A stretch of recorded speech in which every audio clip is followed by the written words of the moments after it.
on n'est pas condamné à l'échec. Qu'est-ce que ça fait bien de dire. Ça m'a fait du bien là. Chelsea, Manchester City, plutôt Manchester City, Chelsea, un but partout les gars. C'est parti pour le débrief. Avant que la vidéo commence, n'hésitez pas à vous abonner et à lâcher le pouce bleu. Let's go, c'est parti, allez, allons-y. Les gars, c'était juste incroyable ce qu'on avait aujourd'hui. C'était impressionnant. Chelsea m'a fait plaisir et aujourd'hui, qu'est-ce que je suis fier d'être un Blues. Ils n'ont pas mis la honte sur moi. Ils n'ont pas mis la honte sur nous. Moi, je vous dis la vérité, avant le match, vous me demandez City-Chelsea. Même si on a eu quelques bons matchs dernièrement, on a eu aussi une grosse débatte face à Liverpool. Je me suis dit, on va se faire battre. Voilà. Pour moi, c'était pas l'humiliation. On n'allait pas prendre une humiliation. Mais on allait potentiellement perdre ce match. Mais ce que j'ai vu aujourd'hui, je crois de nouveau en football. J'arrive plus à parler. Je crois de nouveau au football. Je crois de nouveau en Chelsea. Ils m'ont presque tué face à Liverpool. Mais aujourd'hui, j'y crois de nouveau. Franchement, j'y crois de nouveau. Pochettino qui aligne une composition pour moi logique. Parce que là, ces compositions, elles commencent à avoir de la logique. On va se dire la vérité. Là, on est sur plusieurs matchs où on retrouve un peu les mêmes joueurs à chaque fois. On a nos deux latéraux qui sont là et qui commencent à enchaîner les matchs. Disasi qui joue tous les matchs quasiment. Et on a le retour de Colwill à la place de Thiago Silva. En plus de ça, le milieu de terrain 3 était titulaire. Et en attaque, on a eu Palmer, c'est normal qu'il joue. Jackson, je m'attendais aussi à ce qu'il soit titulaire. Et Sterling, je m'y attendais aussi. Parce qu'il connaît Manchester City, on se rappelle du match aller. Les gars, on va dire la vérité, dans cette première mi-temps, on aurait peut-être mérité de marquer un but de plus. On gagne seulement 1-0, mais on aurait pu marquer 2-0. Parce que le niveau qu'on a affiché, c'était juste impressionnant. Il n'y a rien qui passait. On produisait du football. Les petites déviations de Jackson. Ah, franchement, il m'a enjaillé aujourd'hui. Hein. Ouh là là, j'ai des choses à dire sur lui. J'ai beaucoup de choses à dire. Mais c'est le match dans son ensemble. Franchement, j'ai kiffé. J'ai vraiment kiffé. Surtout la première mi-temps. Vraiment, le football, c'était football champagne. Après la seconde période, on a été plus dans un mode un peu plus défensif. Il fallait s'y attendre face à Manchester City. On savait que ça allait pas être facile et qu'il fallait tenir le score. Malheureusement, on n'a pas su le tenir. On se prend le but à la 83e. Mais si vous me posez la question, est-ce que je suis déçu ou pas? Je suis pas déçu. Je suis plutôt heureux même du match. Voilà. Même si j'aurais préféré gagner. Voilà. C'est pour ça que je suis pas dans une euphorie particulière parce qu'on aurait pu gagner ce match, mais on ne gagne pas à la fin. Mais on s'est très très bien battu et je suis fier de vous les gars. Tout d'abord, on va voir les choses qui nous ont plu lors de ce match, puis les choses qui nous ont un peu plus déplu. Dans les choses qui m'ont plu, on va commencer par l'attaque tout simplement de Chelsea. Je veux souligner le match d'un homme aujourd'hui. Je pense que c'est le joueur le plus en vue offensivement. C'était Jackson. Et j'en ai des choses à dire sur Jackson. Mais Jackson, c'est un malade mental. Jackson, c'est un psychopathe. Le seul joueur qui a mis un triplé et qui a été nul. C'est une dinguerie. Je sais pas si vous vous en rendez compte. Face à Tottenham, il a mis un triplé, mais il n'était pas bon. C'est du jamais vu. Du jamais vu. Il n'a pas marqué un seul penalty. C'est pas genre t'as mis un triplé, t'as marqué des penalty. Non. Il a mis triplé, il n'a pas été bon. Aujourd'hui, Jackson, dans le jeu, il était impressionnant. La dernière fois que j'ai vu un joueur faire une telle performance dans le jeu, je vais abuser, je vous préviens. Voilà. C'était Karim Benzema. Voilà. Jackson, petite déviation, talonnade. Oh, j'ai kiffé. Oh mon Dieu, c'est incroyable. En plus de ça, Jackson, il a une capacité à jouer dos au jeu qui est très intéressante. Même à se retourner avec le ballon.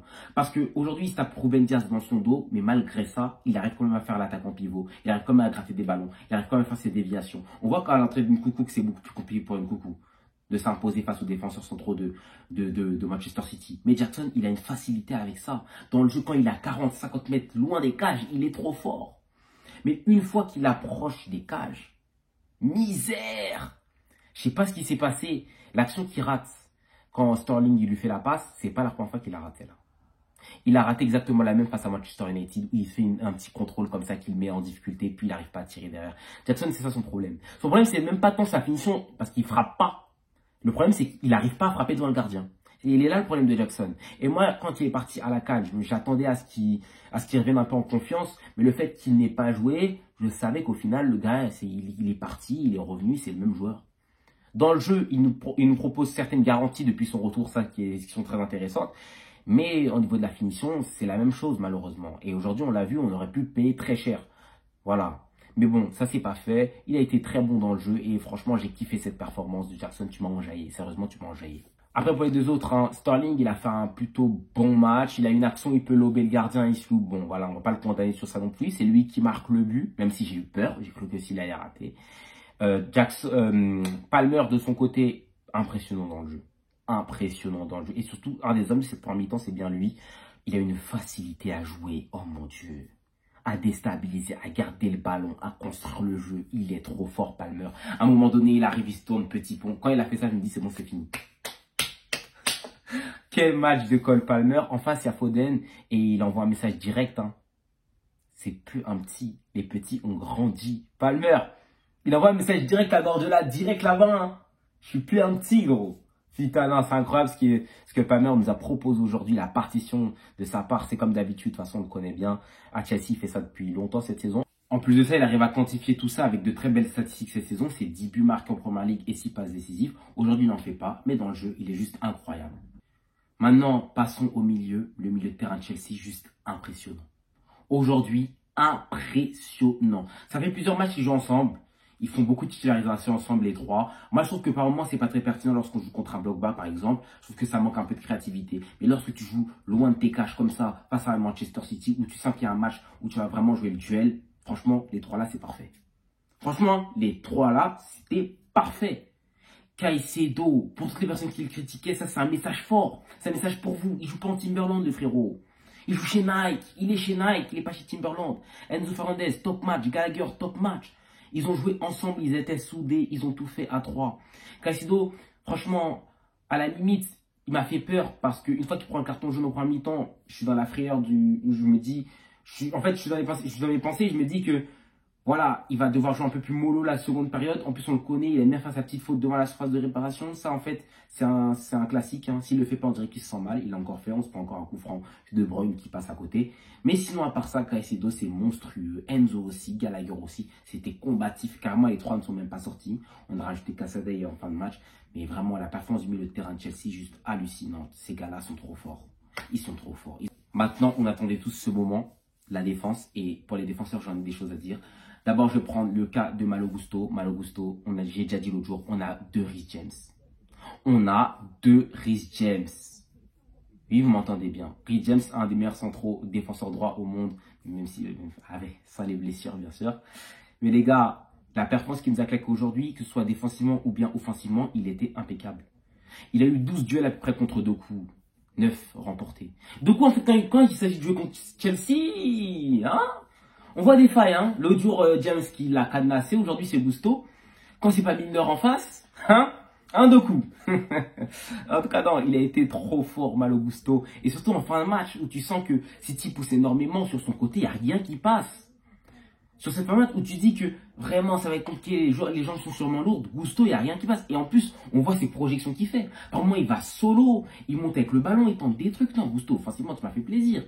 T'as un moment, tu as peut-être ta passe décisive. Sur la passe que tu fais à Jackson qui rate, je sais pas si c'est ça, si c'est Jackson quand il rate, tout à l'heure peut-être j'ai dit Sterling, mais je me suis trompé, c'était Gusto qui fait la passe à Jackson qui va rater malheureusement. Il fait aussi une passe très intéressante à Sterling qui va frapper sur Ederson. Non, aujourd'hui Gusto, vraiment, t'étais une machine. T'aurais très bien pu prendre le titre d'homme du match, mais je dois parler d'un autre gars. Voilà, en fait t'as pas le titre d'homme du match parce qu'il y a un autre mec. Avant de parler de lui, parce que, oh là, j'ai des choses à dire sur lui, je vais parler d'abord de Colwill et de Chilwell. Chilwell, il a fait un match solide défensivement. Je ne l'attendais pas à ce niveau-là, parce que je pensais qu'il allait avoir plus de... On allait plus l'éliminer lui, mais bon, non, il n'a pas montré trop de failles. Enfin, c'est pas comme le match face à Liverpool. Il s'est pas fait trouer. Aujourd'hui, Chilwell est très intéressant. Il a été bon comme tout le monde, comme le collectif. Et Colwill, avec Disasi, c'était juste monstrueux. J'ai cru voir Terry Carvalho. C'est une dinguerie. Colwill, la performance avec Disasi, c'est du jamais vu. C'est du Ramos Pepe, là. Le match de Disasi. Oh mon Dieu. En fait, Disasi, vous savez pourquoi moi je le surkiffe par-dessus tout? Parce que je sais que c'est pas le joueur avec le plus grand talent au football. Ça, c'est indéniable. On le sait tous. Badiachile, par exemple, il a un plus gros potentiel que Disasi. Mais Disasi, il n'est pas super fort. Mais il donne tout. Il donne tout. Il donne pas à moitié. En fait, c'est comme Gallagher. Il donne pas à moitié. Il donne tout et ça se voit. Et aujourd'hui, hein, dans un match où Thiago Silva n'était pas là, c'est lui qui prend le flambeau en défense. C'est lui qui prend le leadership dans la défense. Et il a juste été monstrueux. Soit dans les sorties de balle où il s'est montré quand même intéressant. On voit plusieurs mots, il casse des lignes en faisant la passe directement, en trouvant peut-être un joueur très haut, peut-être Gallagher très haut, bien Palmer très haut. Franchement, Disasi, ça a été intéressant. ce soit dans la relance, que ce soit défensivement surtout. On voit des interventions, il tacle en pleine surface, il arrête un centre de Bernardo. À mon corner, il met une tête sur la ligne, mais il était partout. Dans la surface de réparation, il était omniprésent. Lui il était omniprésent. Si Haaland ne marque pas, c'est aussi grâce à eux. Après, lui aussi, c'est pas très... Il a fait un peu n'importe quoi. Hein. Il a deux têtes qui loupent complètement, or que c'était vraiment des occasions de but. Voilà. Mais sinon, match de patron de Disasi. Disasi, tu rentres dans notre cœur. On se rappelle de la célébration qu'il a fait lors du match face à Aston Villa, si je ne me trompe pas, où il saute dans le public. Merci pour tout. Non, c'est Crystal Palace, pardon, je pense. Je me trompe. C'était face à Crystal Palace, où il saute dans le public. Disasi, ce genre de comportement, je vous jure que en tant que supporter, on voit et ça nous touche. Ça nous touche vraiment, ce genre de comportement. Merci pour ce que tu fais, Disasi. Et merci de prendre le flambeau de Thiago Silva. Moi, je te veux à Chelsea, je veux qu'on te garde. Voilà. Après, hein, maintenant, passons aux choses un peu qui m'ont déplu dans ce match. Les choses qui m'ont déplu, franchement, il n'y a pas grand-chose. Il y a l'entrée de Nkunku qui n'a pas été si pertinente que ça. Parce qu'on va dire la vérité, il rentre dans un match assez compliqué. Voilà, on va dire peut-être je vais lui trouver des excuses, mais il rentre dans un match assez compliqué, beaucoup d'intensité. C'est pas facile de rentrer dans ce genre de match, on le sait très bien. Mais bon, il n'a pas été bon, il a eu du mal sur ses actions. Il a eu une action, il peut marquer, il marque pas. On a eu du mal à le trouver. Dans le jeu, il se loupait. Non, Nkunku, je me rappelle, mais il rate un contrôle. Non, Nkunku, ça a été compliqué. Son entrée en jeu, j'ai pas kiffé. Et il donne un peu raison à Jackson de continuer à être titulaire et à ce qu'il continue sur le banc, à faire des entrées en jeu. Et moi, pour le match face à Liverpool, Nkunku, moi, j'attends clairement sur le banc. Par rapport à ce que les joueurs nous ont montré, par rapport aux garanties qu'ils nous ont proposées, je trouve que les autres joueurs sont plus pertinents actuellement. C'est comme pour Madueke et Modric. Moi, je les vais sur les bancs pour les prochains matchs. Face à Liverpool. Parce que les autres ont montré de meilleures choses, tout simplement. C'est même pas parce que j'aime pas un joueur, parce que les autres ont montré de meilleures choses. Et je pense que si Pochettino reste dans ce système-là de méritocratie, il continuera sur cette lancée-là. Jackson, Palmer, et là, il mettra sûrement Sterling grâce au match qu'il a fait, qui était intéressant. Dans le deuxième point un peu négatif du match, j'aimerais parler de la performance de Petrovic. Il n'est pas mauvais. Si je pouvais le noter, j'aurais dit peut-être une note de 5. Non, pas de 5, j'abuse. 6, 5,5, 6. Pas exceptionnel non plus. Il fait un gros arrêt sur une frappe d'Haaland d'un moment, mais il n'a pas été rassurant dans les airs. Vraiment pas rassurant. Il y a des corners où tu te dis vraiment que ça peut rentrer à tout moment. Celui où Disasi sauve la balle. Et en fait, il a eu du mal à s'imposer dans les airs. Après, il a pas mal été gêné. Hein. C'est vicieux de la part des joueurs de Manchester City. Ils ont raison de le faire.